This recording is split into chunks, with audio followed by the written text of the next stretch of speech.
जय हिंद दोस्तों कल पीएम मोदी का पाकिस्तान के एयरफील्ड से जहाज आया और आज पाकिस्तान ने पीएम मोदी को पाकिस्तान आने का निमंत्रण दे दिया है। अभी इस पर पीएम मोदी ने कोई प्रतिक्रिया नहीं दी है और मुझे लगता है कि वो पीएम मोदी नहीं जाएंगे पाकिस्तान। तो चलिए पाकिस्तानी मीडिया का रिएक्शन देखते हैं और इस तरह की वीडियो देखना पसंद हो तो हमारे चैनल को सब्सक्राइब कर लें। पाकिस्तान ने भारत के वज़ीर-ए-आज़म नरेंद्र मोदी को शंघाई ताउन तंजीम के इजलास में शिरकत के लिए पाकिस्तान आने की दावत दे दी। भारत की जानिब से इस दावतनामे पर फैसला ताहाल नहीं किया गया। आज पाकिस्तान ने जो है नरेंद्र मोदी साहब को इनविटेशन भेज दिया शंघाई कोऑपरेशन का। सोच रहे होंगे कि शायद कोई जो है वो नए मोदी साहब पाकिस्तान से गुजरे हैं, उनको बुला ही लेते हैं। ठीक है, ये बेसिकली एक council of heads of government एक हो रही है अक्टूबर के अंदर, अभी से तकरीबन 2 महीने बाद ऑलमोस्ट। तो उसमें शंघाई कोऑपरेशन ऑर्गेनाइजेशन की, तो वहाँ पे प्राइम मिनिस्टर मोदी को जो है ये बात ये है कि आप लोग इसी में जो है वो एक्साइटमेंट शो करवा रहे हैं। मतलब इंडियन प्राइम मिनिस्टर की आप जरा इम्पोर्टेंस का अंदाजा करें पाकिस्तान के अंदर, तो वो वहां पर एक एक्साइटमेंट शो होती है, हाला लाला मच जाती है, एक हंगामा हो जाता है। ये क्या हो गया? अच्छा, अब मोदी का यहाँ से गुजरना भी इन हालात में एक अच्छा शगुन गिना जाता है कि जिस तरह उसने इंडिया की एक जय पूरी दुनिया में करवाई, तो शायद इसी बहाने पाकिस्तान की भी हो जाए। तो ये लम्हा फिक्री है। मेरी इन्फॉर्मेशन ये है, मेरा एनालिसिस ये है कि नरेंद्र मोदी नहीं आएंगे। ठीक है, वो नहीं आएंगे। वो आके क्यों पाकिस्तान का स्टेटस बड़ा करें? अगर नरेंद्र मोदी आता है तो पाकिस्तान इंडिया की नॉर्मलाइजेशन का मैसेज आता है। ठीक है जी, अगर नरेंद्र मोदी पाकिस्तान आते हैं तो उसका मैसेज ये जाता है कि Pakistan is a normal country, यहाँ पे तो ग्लोबल लीडर्स आ रहे हैं। This is not a message which India wants to give it. आज ये सिचुएशन है कि हम कहते हैं कि भाई वो हिंदू और हम मुस्लिम और ये और वो, ये तो एक अलग बात है, उनको तो छोड़ देना, वो तो लाइन के दूसरी तरफ चले गए।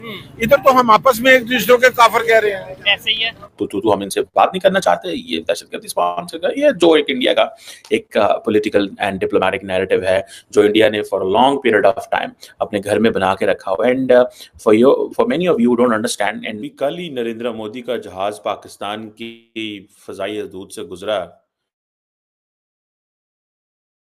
आज पाकिस्तान ने जो है नरेंद्र मोदी साहब को इनविटेशन भेज दिया शंघाई कोऑपरेशन का। सोच रहे होंगे कि शायद कोई जो है वो नए मोदी साहब पाकिस्तान से गुजरे हैं, उनको बुला ही लेते हैं। ठीक है, ये बेसिकली एक council of heads of government एक हो रही है अक्टूबर के अंदर, अभी से तकरीबन 2 महीने बाद ऑलमोस्ट। तो उसमें शंघाई कोऑपरेशन ऑर्गेनाइजेशन की, तो वहाँ पे प्राइम मिनिस्टर मोदी को जो है पूरी, ये सिर्फ मोदी साहब को इनविटेशन डेफिनेटली नहीं है, ये और मुल्कों को भी है। सुनने में आ रहा है कि ये जो council of heads of government है, CHG बोलते हैं इसे, ये 15-16 अक्टूबर को इस्लामाबाद में हो रही है, जिसमें ये रोटेटरी चेयरमैनशिप होती है। इससे पहले आपको याद होगा कि बिलावल भुट्टो जरदारी इंडिया गए थे पिछले साल, जब डॉक्टर जयशंकर ने बड़ा उनको टफ टाइम दिया था। सलाम नहीं किया, सिर्फ नमस्ते की, हाथ हैंडशेक नहीं की।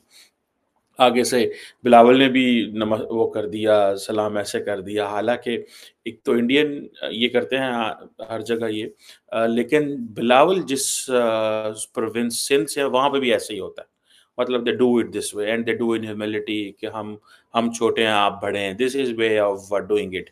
This is a culture of Sindh province in Pakistan, जिसको बिलावल रिप्रेजेंट कर रहे थे। लेकिन डॉक्टर जयशंकर उसको ज़ाहिर बात है हैंडशेक ना करके बेसिकली स्नब कर रहे थे बिलावल को, जो कि विच इज़ अ रियलिटी, जो हमें ज़ाहिर बात है वो पता है, ऑप्टिक्स वो सारी क्रिएट कर रही थी। बहरहाल अब नरेंद्र मोदी साहब जो हैं उनको ये बुलाया गया है। सुनने में आया कि मोदी साहब रेगुलरली हेड्स ऑफ स्टेट जो हैं समिट्स अटेंड करते हैं। उन्होंने ये कज़ाकिस्तान वाली मिस की। मैंने आपको पहले भी कहा था, मैंने कहा ये उन्होंने मिस ही पाकिस्तान के लिए की है। मैंने ये, आप अगर मेरे इंटरव्यूज़ माज़ी में थोड़ा जाके देखें, तो मैंने ही आपको कहा था उन्होंने ये मिस ही पाकिस्तान के लिए की है कि मैं एसओपी सेट कर दूँगा कि भाईजान पाकिस्तान अगर मैं पहले भी नहीं गया था, मैं अब भी नहीं जा रहा, मसरूफ़ियात थी। पिछली दफ़ा क्या कहा मुझे याद है, जब कज़ाकिस्तान अस्ताना जाना था तो डॉक्टर जयशंकर ने कहा कि वो पार्लियामेंट्री कुछ चल रहा है, पार्लियामेंट के अंदर मेरे ख़्याल है नए-नए हुकूमत बनी है, कुछ सेशन हो रहा है, तो ये चीज़ जो है वो हो रही है। سو ان جو یہ پھر ڈاکٹر جے شنکر نے اٹینڈ کر لی, انہوں نے پاکستان کی وہاں پہ ٹکا کے جو ہے وہ مخالفت کی, اور انہوں نے کہا جو پاکستان دہشت گردی اسپانسر کرتا ہے, یہ کرتا ہے, وہ کرتا ہے, جو یہ چیزیں ہوتی ہیں. بہرحال اب انڈیا اور پاکستان فل ممبرز ہیں ایس سی او کے, جس کو رشیا اور چائنا دونوں ہی جو ہے وہ لیڈ کرتے ہیں, اور بہت ساری جو سینٹرل ایشین ممالک ہیں اس کے اندر. لیکن یاد رکھیں, it is not just Pakistan, it is not just India. India کی اب جیو پالیٹکس کیا ہے, انڈیا کیا سمجھتا ہے کہ ہمیں کیا کرنا چاہیے, یا انڈیا کیوں ایس سی او کو سنب کر رہا ہے, اس کے اوپر بھی کمنٹ کریں گے. ٹھیک ہے نا. میری اطلاع یہ ہے, میری انفارمیشن یہ ہے, میرا انالیسس یہ ہے کہ نریندر مودی نہیں آئیں گے. ٹھیک ہے, وہ نہیں آئیں گے. وہ آ کے کیوں پاکستان کا سٹیٹس بڑا کریں؟ اگر نریندر مودی آتا ہے تو پاکستان انڈیا کی نارملائزیشن کا میسج آتا ہے. ٹھیک ہے جی. اگر نریندر مودی پاکستان آتے ہیں تو اس کا میسج یہ جاتا ہے کہ Pakistan is a normal country, یہاں پہ تو گلوبل لیڈرز آ رہے ہیں. This is not a message which India wants to give at this moment. So at the end, they want to give a message to the world, look, Pakistan is a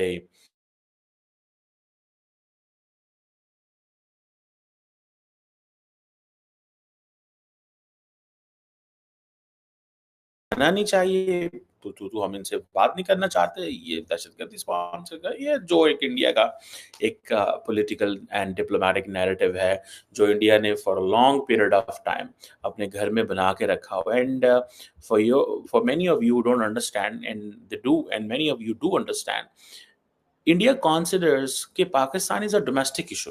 and یہ پاکستان کے اندر یہ understanding ہے کہ پاکستان جو ہے وہ India کا domestic issue ہے. جیسے وہاں پہ مہنگائی کے ایشو ہیں, وہاں پہ ہو سکتا ہے کہ جی مودی صاحب کی پاپولیرٹی کا ایشو ہوگا, کوئی اور ایشو ہوگا. Pakistan is not a foreign policy issue for India, it's a domestic issue. So they have to look into when they engage Pakistan, تو اس سے یہ امپیکٹ ہوگا کہ ان کے ووٹر بیس پہ کیا اثر پڑے گا. ان کی جو آپ دیکھیں نا پچھلے 10-12 سال سے پرائم منسٹر مودی نے جو ایک انویسٹمنٹ کی ہے پاکستان کے اوپر, وہ کیا انویسٹمنٹ ہے؟ ٹھیک ہے. سو وہ جو انویسٹمنٹ انہوں نے کی, آپ کو کیا لگتا ہے اس کو انڈو کریں گے جو انہوں نے بولا ہوا ہے پاکستان کے بارے میں؟ وہ نہیں انڈو کریں گے. until and unless there is some big breakthrough, کوئی بڑا بریک تھرو ایسے دونوں ملکوں کا ہو, تو دین انڈیا کی حکومت جو ہے, اینڈ دین اس میں انڈیا اپنے انسینٹو دے گا. جیسے فار ایگزامپل اگر آپ کو یاد ہو کہ ایل او سی کے اوپر جو سیز فائر ہے, انڈیا اینڈ پاکستان دونوں اس کو بڑی آنر کرتے ہیں. انڈین فوج نے بھی بڑا اچھے طریقے سے اس کو چلا رہے ہیں, پاکستان کی فوج بھی چلا رہی ہے. سو بہت فوجیں جو ہیں وہ مس کیلکولیشن نہیں ہو رہی, کسی قسم کا کوئی پرابلم نہیں ہوا. They have hot line, they have so many ways to talk, and they are talking and engaging, which is good by the way. لیکن یہ جو فیکٹر ہے, یہ جو چیز ہے, یہ میں ذاتی طور پہ یہ سمجھتا ہوں کہ دس از انٹرسٹنگ.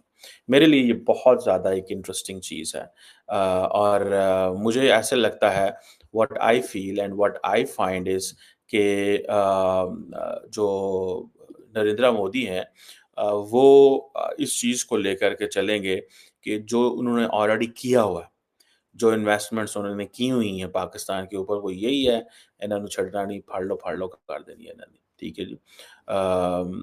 اب ایس سی او جو ہے, شنگھائی کوآپریشن جو ہے, میں نے اکثر آپ کو کہا ہے کہ انڈیا اور چائنا کو تو اکثر موقع ملتا ہے بات کرنے کا, لیکن پاکستان اور چائنا, انڈیا کسی ملٹی لیٹرل فورم کا حصہ ہی نہیں ہے.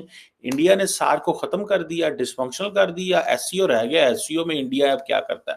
اب انڈیا کی نہیں, میں ایس سی او کے اوپر بھی بات کرتا ہوں کہ اس کی کیا کامیابیاں, کیا ناکامیاں ہیں. اینڈ یہ this is sort of an alternate institutional model. یہ ایک آلٹرنیٹ institutional architecture ہے which Indians, Americans and the Russians want to erect, تاکہ وہ جو western institutional and financial architecture ہے اس کے مقابلے میں پیرلل ایک دنیا کھڑی کریں تاکہ دنیا کو اٹریکٹ کریں. ٹھیک ہے. So countries like India which are posing themselves as neutral and autonomous and all that, وہ اس پہ یہ کرتے ہیں. اب پاکستان اور انڈیا کی بات ہی نہیں ہوتی. اب پاکستان ہمارا تو مذاق بن گیا. ہمارے وزیر اعظم, وہ کئی لوگ کہتے ہیں جی ہم نے G20 کا حصہ ہونا تھا. ہم نے G20 کا حصہ کتنے ہونا چاہیے؟